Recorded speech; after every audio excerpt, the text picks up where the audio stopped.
Bonsoir, monsieur Ichinje. Bonsoir, cher monsieur. J'ai un certain nombre de questions à vous poser. La première qui vient à l'esprit, c'est pourquoi cette sortie aujourd'hui et maintenant? Ouais, merci beaucoup. D'abord, c'est pour rétablir, n'est-ce pas, euh,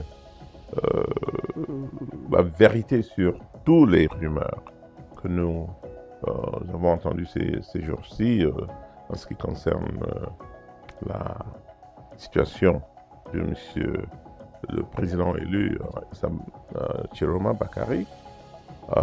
Et puis, n'est-ce pas, avec tout ce qui se passe aujourd'hui, l'actualité maintenant, il faut que moi qui sors d'une rencontre avec le président élu, je tenais quand même à rassurer tout le monde qu'il est en très bonne santé, il est très motivé et j'étais impressionné, n'est-ce pas, par non seulement sa capacité non seulement de suivre l'actualité, mais de comprendre ce qui se passe.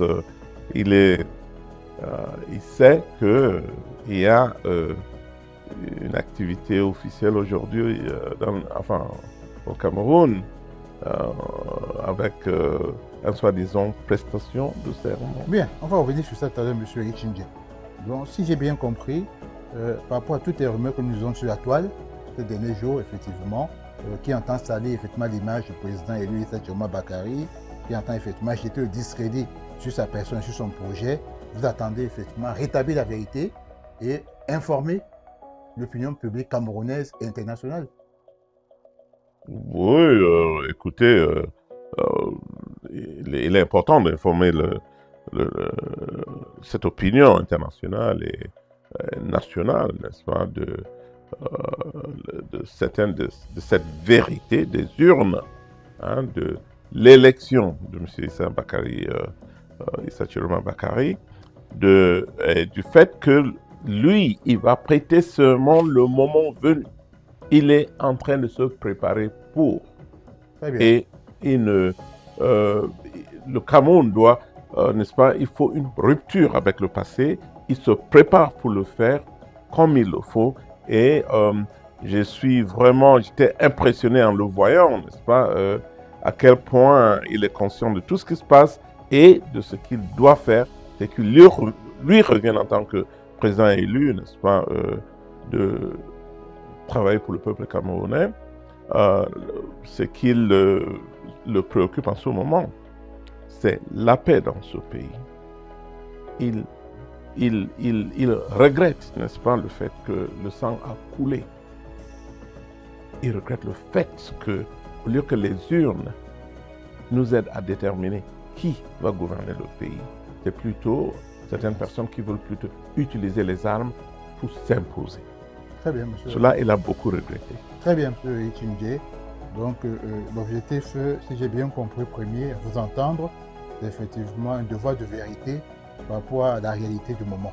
Mais vous conviendrez quand même qu'on est tenté de penser, sachant que le président élu Issa Chiroma Bakari a fait une sortie à 48 heures et que vous revenez aujourd'hui, nous sommes le 5, disons-nous bien que nous sommes le 5 novembre, on est tenté de penser que c'est plutôt pour gêner, voire impacter la prestation de serment du président Paul Biya, qui, je vous le rappelle, a été déclaré vainqueur par le Conseil constitutionnel à cette élection. Non, surtout pas. Je ne sais pas de quoi vous parlez.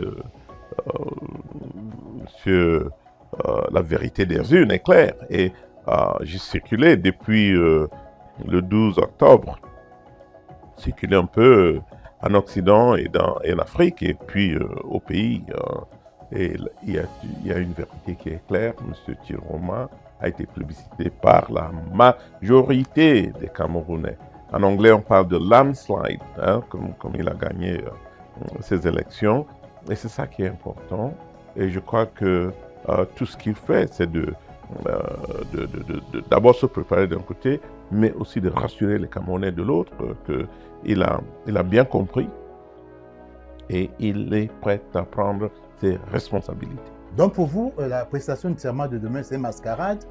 Vous insinuez que ce serait donc une mascarade cette investiture Enfin, de vous mettre pouvez aux voir gens ça comme du vous PA. voulez, mais je crois que le peuple camerounais n'est pas dupe, le monde n'est pas dupe, la communauté internationale avec laquelle cette communauté, n'est-ce pas, j'ai, vous le savez bien, énormément de contacts avec, et tout le monde, il est clair, n'est-ce pas, dans les esprits que le Cameroun a un nouveau président, le troisième président de la République camerounaise, M. Issa Chiroma Bakari.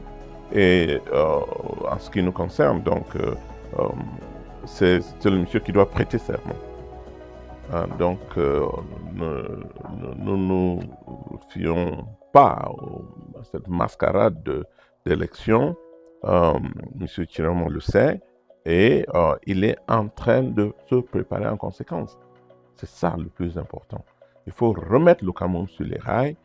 Il le sait.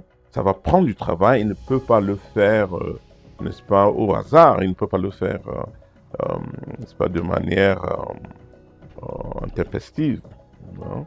Il doit absolument se préparer et préparer son équipe, revoir son programme et s'assurer que quand il va se mettre au travail, enfin quand il va prendre le pouvoir, quand il va prêter serment, il sera prêt pour démarrer. Je reviens sur le point, monsieur Eric Chindje. Donc, si je comprends bien, le président élu, Issa Chiroma Bakari, va à tout moment prêter serment à Yaoundé. Et la Constitution ne prévoit pas un délai pour prêter serment. Il y a un délai prévu. Je ne crois pas et il va le faire le moment venu. Il est en train de se préparer pour. Et je ne crois pas que, sauf si je me trompe, mais je ne crois pas. Je crois que cette question a été débattue par les avocats et les hommes politiques du pays.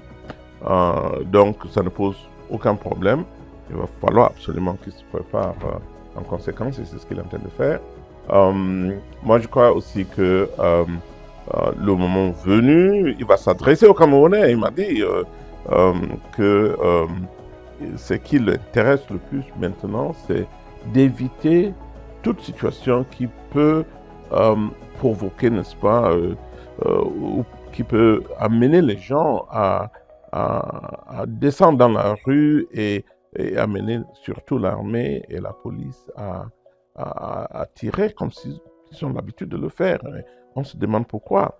Là, on ne gagne pas les élections à travers avec des armes, on gagne les élections avec les urnes. Et ça a été fait au Cameroun et on espère, M. Chiroma surtout, et le monde, la communauté internationale, puisqu'on le dit ainsi, la communauté internationale attend ce que, n'est-ce pas, la loi soit respectée.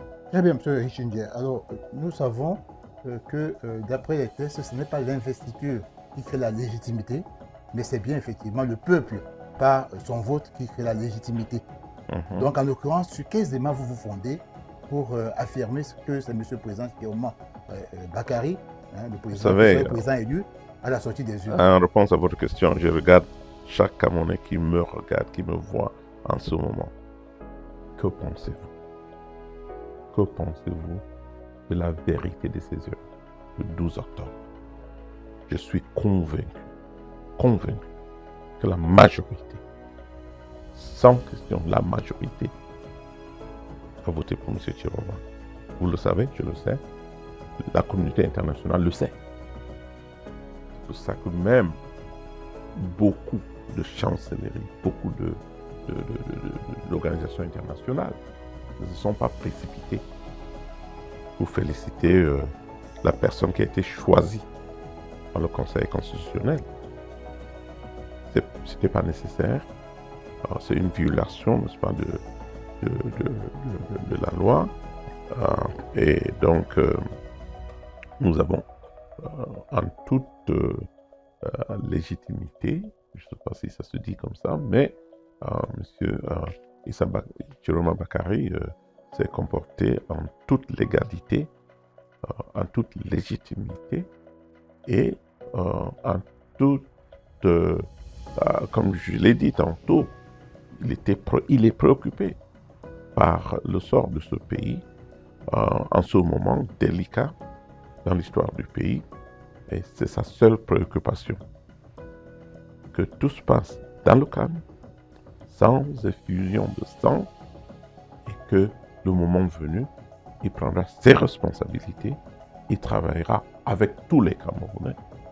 Il a bien envie de le faire, et je crois que si j'ai bien entendu tout ce qu'il me disait, quand on s'est vu, il invite tous les Camerounais, tous, sans exception, à prendre aussi leurs responsabilités, parce que cette victoire, c'était la victoire du peuple. Ce n'était pas la victoire de Chiroma. Et il faut que le peuple donc réclame leur victoire, enfin, réclamer leur victoire. Que le peuple, n'est-ce pas, ait la patience qui s'impose pour un moment aussi historique. Que le peuple ait cette patience de comprendre, de le laisser le temps de bien se préparer, et le moment venu, il va annoncer aussi son gouvernement, et puis se mettre au travail pour le peuple camerounais. Ah, monsieur Richinde, je comprends donc bien, mettons-nous bien d'accord, c'est le peuple qui a la souveraineté et la légitimité. Et tout cela a été accordé au président élu, Issa Chiroma Bakary, si j'ai bien compris. Mais alors, la question qu'on se pose, une fois que M. le Président Paul Biya, son prédécesseur donc, à vous entendre, dont le mandat se termine quand précisément? Mais le mandat du président Biya se termine le 5 à minuit. Très bien. 5 novembre à minuit. Très bien. Le 5 novembre 2025 à minuit. Alors, une fois qu'il a quand même prêté serment demain, comme c'est prévu, quel que soit ce que vous en pensez, c'est quoi la suite? Qu'est-ce qui va se passer par la suite? Écoutez, on a prêté serment à la suite d'une élection complètement, une élection, c'est quoi le mot, tronquée. Oui, absolument, merci monsieur. Une élection tronquée. Est-ce que d'après vous, par un conseil constitutionnel qui a démontré face au monde entier, Mondovision,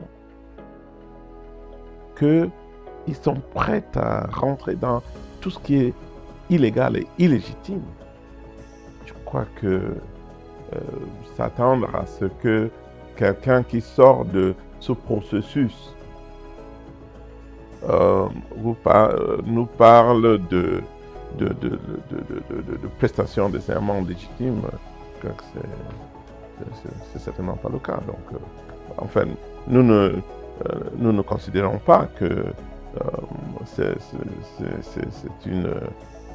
n'est qu'une mascarade. Très bien, M. Richinde. Donc, si je comprends bien, parce que le Conseil constitutionnel camerounais est inféodé au président Paul Biya, parce qu'effectivement, il a déclaré vainqueur malgré le résultat des urnes, vous considérez que c'est un non-événement qui se produit demain et que la seule vraie étape, merci. Bien compris, la seule vraie étape serait effectivement donc la prochaine prestation de serment du président élu, Issa Chiroma Bakary. C'est ça la prochaine étape. Moi, je suis sérieux. Je suis un Camerounais qui adore ce pays. Vous aussi.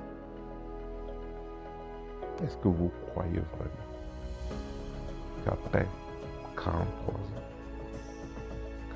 ans au pouvoir, je n'ai rien contre M. Biya. Vous le savez bien, il m'aimait beaucoup, personnellement. Je le dis. Je crois qu'après 43 ans, un monsieur qui a gouverné ce pays au bout de plus de 4 décennies et quitte le pouvoir avec la capitale du Cameroun dans l'état dans lequel il se trouve aujourd'hui. Vous croyez qu'il mérite encore 7 ans au pouvoir? À 93 ans, qu'est-ce qu'il aura comme nouvelles idées pour gouverner ce pays? Vous croyez que M. Biya est encore au contrôle? Dites-moi, vous croyez que M. Biya est au contrôle? Il gouverne encore le pays? S'il vous plaît. Nous savons tous, et je le dis avec insistance, moi j'aime ce pays. Si le régime en place faisait le nécessaire, j'allais être parmi les premiers à leur plébiscite. Très bien. Alors, Ce régime, je connais, pour avoir été invité à en faire partie. Je le dis. Parce que les responsables de ce régime, Premier ministre, quelques ministres d'État, ainsi de suite, le savent. Je n'ai pas voulu en faire partie parce que je ne voyais pas la vision. Posez-vous la question, connaissez-vous la vision de M. Biya? Émergence en 2035, c'est ça une vision? Et comment le faire pour émerger en 2035 sans électricité, sans infrastructure, sans eau dans la capitale du pays, sans hôpitaux, sans école, sans travail, chômage généralisé, ainsi de suite. C'est ça que vous voulez? Et vous voulez encore que la même bande, tout ce que j'ai vu de M. Ngongo, ce sont ces palais. Que tout ce que j'ai vu, monsieur, laissez-moi parler, tout ce que j'ai vu de M. Babouki sont ces palais. Tout ce que j'ai vu de M. Atanganji, ce sont ces œuvres personnelles, individuelles. C'est des gens qui travaillent pour la population. Ces œuvres, ça dit que quoi? Ces œuvres. Il y a également un palais. Les grandes maisons, les institutions de je ne sais pas quoi à travers le pays et dans le monde. Non. Soyons sérieux. La place qu'il mérite. Moi, on te pose la question, c'est la dernière que je vous poserai. Quand même la question. Le président qui pourrait vraiment demain, le président sortant, qui pourrait vraiment demain, comment gagner. Est-ce qu'on n'est pas encore se poser des questions sur ces nombreuses marches, les gens se payer sur toutes les occasions d'une mort qui offrent mais les gens marchent parce qu'ils sont déçus, les gens marchent parce qu'ils n'acceptent pas. Ils marchent parce qu'ils n'acceptent pas les résultats annoncés. Les résultats annoncés. Parce que ce résultat est différent de ce que le Conseil constitutionnel a annoncé.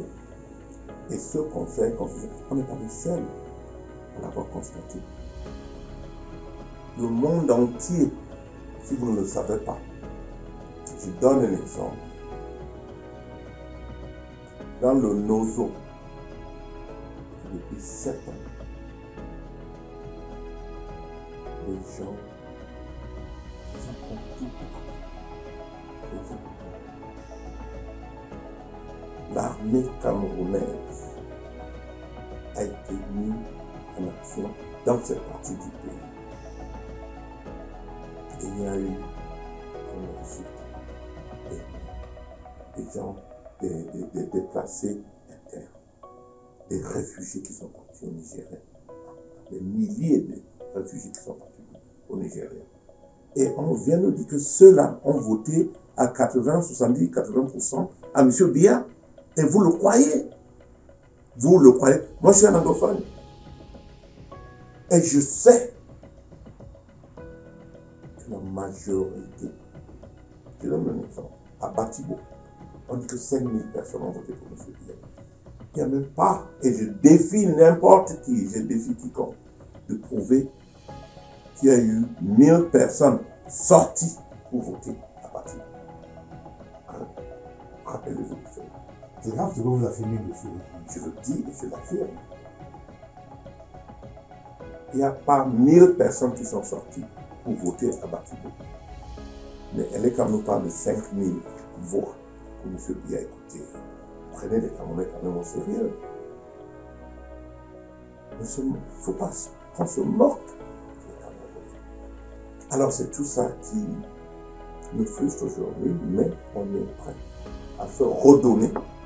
Nous, de la diaspora, nous, à l'intérieur du pays, et on est prêt à se donner la main pour recommencer à bâtir la nation que nous méritons. Merci pour cette clarification. Si vous voulez bien, après donc cette cérémonie, ce que vous qualifiez de mascarade de demain, nous donnons de nouveaux rendez-vous pour voir effectivement, analyser ensemble la réaction du peuple camerounais face à ce qui va se passer demain. Absolument. C'est leur pouvoir. Ils doivent le réclamer. Laissons ceux qui s'amusent avec le pays et s'amusent avec les lois qui nous gouvernent. Laissons-les continuer à vouloir défendre un pouvoir qu'ils exercent pour eux-mêmes. Nous voulons un pouvoir qui travaille pour le peuple camerounais. Et M. Issa Chiroma Bakary me l'a dit avec insistance. Lui ne cherche plus rien que de travailler pour le peuple camerounais. Merci, M.